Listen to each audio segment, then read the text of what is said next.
The Geo-air tunnel has been working absolutely wonderful. It's April 20th and it's time for an update in the geothermal greenhouse.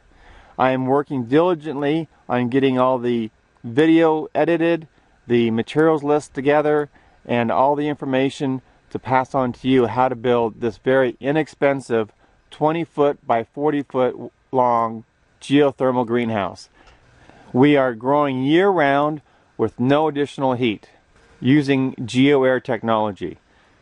And as you can see, it is working amazingly well. Very inexpensive to do, and we're growing fabulous, fabulous vegetables. Starting here on a seedling hardening off table, we'll be planting a lot of these here in the next day, or if not today. We have ambrosia cantaloupe. Here's some more cucumbers. Here's some more cantaloupe. These will all be growing vertically. I'll show you in a minute where we're growing vertically right now. We've also purchased some seedlings here, some watermelon that will be growing vertically and some watermelon that will be growing outside. And we love pickling cucumbers, so we're putting some more of those in the garden too. Unfortunately, often when you buy seedlings from the store, you'll have two plants in one pot. For me, that simply means I have to decide which one I'm going to kill. If I planted them together like this, they would be competing for light, nutrients, water, and they would both be diminished in their health and their productivity. So one of these two will not make it once we transplant into the garden. We've had 100% germination on the corn. This is going in the garden today. We'll be planting more corn today, and in 2 weeks those will go in the garden also. The spinach has been growing really well. Today is harvest day. We've had a number of seminars. The local newspaper just left after doing an interview with my wife and me on the gardening method here. And so we need to get out here and harvest. The carrots that we transplanted from inside the house are just really growing huge. They are amazing. And then the carrots that we planted by seed underneath the burlap and watered through the burlap have now all germinated and are doing great too.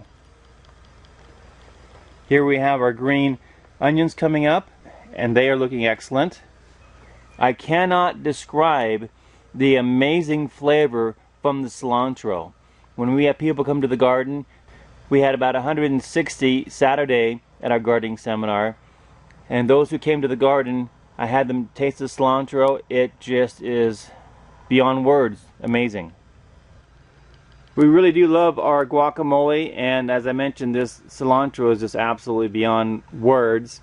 And so we are growing everything we need except for avocados, which we will be growing in the other Geo-air tunnel that we're building later this year, where we'll be planting all of the citrus trees: lemons, limes, oranges, tangerines, grapefruits, mangoes, and avocados, pineapple, and banana also, just because we can. When you obey the 6 laws of plant growth, including the second law, which is temperature, you can grow anything you want. Here are some nice chives. We've really got to get out here and start harvesting the lettuce. My wife had planned on planting 42 heads of lettuce, but we're getting so much lettuce from this lettuce here that we've just decided not to plant anymore. We're doing the cut and come again lettuce harvesting, and the more that we cut off, the more it promotes it to grow more lettuce. Here we got some more green onions. The celery that we transplanted is looking great. We have already started harvesting from our broccoli. So here are the replacement plants, so we can have a continuous harvest. And here are some new transplants. Whenever we transplant, we give them some nitrogen and we clip off some leaves. This one's taken a hit. I'm going to give it another day, and if it doesn't spruce up, I'll take these leaves off so it doesn't have the stress of trying to provide the nutrients and the water for these leaves, and then this plant will do great. So that row is our north row. Let's take a look at the center where we're growing vertically and where I have the automatic watering system controller. My watering system comes on at 9 o'clock in the morning because it's still cold here in the morning, so I want it to be at least 50 degrees before I water. And it's set to water all 3 stations for 1 minute. Waters once a day for 60 seconds, and then it's done. We will be growing zucchini vertically. As you can see, this double zucchini here is growing great. We've got a couple more inches to grow, and then we'll be harvesting that. And we have several other zucchinis growing on here. This is a Gold Rush variety, and we have several others that we're growing. Here's an heirloom that we're trying for the first time. It's a Siberian Rose. It's not available on the market. When we got these plants, they had deep purple coloring underneath and sometimes through the entire leaf. Looking on page 148 of the Mittleider gardening course book, I was able to quickly determine that that was a phosphorus deficiency. I gave them the phosphorus that they needed, as per instructed in the book, and now that deficiency symptom has gone away. Not all plants grow at the same rate, and that's why I always like to plant at least 3 of the same variety. This plant, for some reason, has not kicked into high gear like its sisters next to it. So if you only plant 1 of a variety, you really don't have a fair comparison, because you have nothing to compare it to see how well it's growing. But all of these Siberian Rose seem to have kicked in, and they are doing quite well. We have 2 different varieties of pole beans here. These are Kentucky Wonder, and they're doing fabulously well. These are Blue Lake. The Blue Lake is an heirloom, and it's doing well, but not as well as the hybrid Kentucky Wonder. People ask me all the time, do you grow hybrids or heirlooms? And I tell them I grow what I eat. And there are advantages to both. If you want to harvest seeds, you grow the heirlooms. If you want to have more productivity, more drought resistant or more bug resistant or more disease resistant plants, you typically grow a hybrid. Next to the pole beans, we have our butternut squash, and you can see we have several squashes that have come on already, and I hand pollinated this squash here this morning. These 2 squashes down here, we did not have a male flower blossom at the same time, so I'm not sure whether those are going to stick or not. Generally speaking, you have about 7 male flowers on a squash before you get your first female. You'll notice that I'm only growing 1 primary stem. I've cut off all the others, and all the fruit grows off the primary stem. There's a blossom there, there's a blossom there, here's a male over here, that's a female. This is going to grow off to be a sucker, so I will cut this off here. There's a male back there, there's another male. Of course, this is the female, male, male, female, male, and so forth up the plant. Here's a soil long cucumber. We'll be adding some more of those. I showed you earlier that are on the hardening off table. Straight 8 cucumber. I harvested cucumbers off here already. I'll show you from the other side the cucumbers that are on the plants. Next down the row are our favorite tomatoes, which is the big beef tomato. They grow really cleanly, and guess what? All of our big beef have fruit set on them. Look at that. They are nice, thick stalks, lots of blossoms, and lots of fruit. I'm taking the suckers out and growing on a primary stalk. You can do that when you have indeterminate tomatoes. Look at these tomatoes in here on this one. They're just absolutely beautiful. No one is planting tomatoes here in Idaho right now. We're still 6 weeks away before people put in the gardens. Look how thick these stalks are. I'm also pruning these tomatoes so that when any of the leaves overlap each other, they get cut back. You can see here I've cut the end of this stem off because it was overlapping these leaves, which will cause these leaves not to do their job. So I just prune these, and I do the same kind of pruning on my other plants. Here are some more tomatoes. Here's a cluster of 3 that have already set fruit, and the one over here has fruit on it and still has some petals. All of these plants are getting fed the same nutrients, except for when there is a deficiency that shows up, I will give them the potassium or the nitrogen or the phosphorus or whatever they may need, as indicated in the Mittleider gardening course book. The San Marzano and also the cherry tomatoes that had the phosphorus deficiency have come out of that with the phosphorus I've given them, and they are doing great. We look forward to having our cherry tomatoes, which we love, and some great sauce tomatoes too. The King Arthur bell peppers are doing very well. You can see that they already have fruit blossoms on here. Those should be blossoming here in the next couple of weeks, and we'll be growing our peppers. We love these yellow bell peppers and the King Arthur bell peppers. When you compare the bell peppers that we grew to the ones that were given to us, there is a stark difference.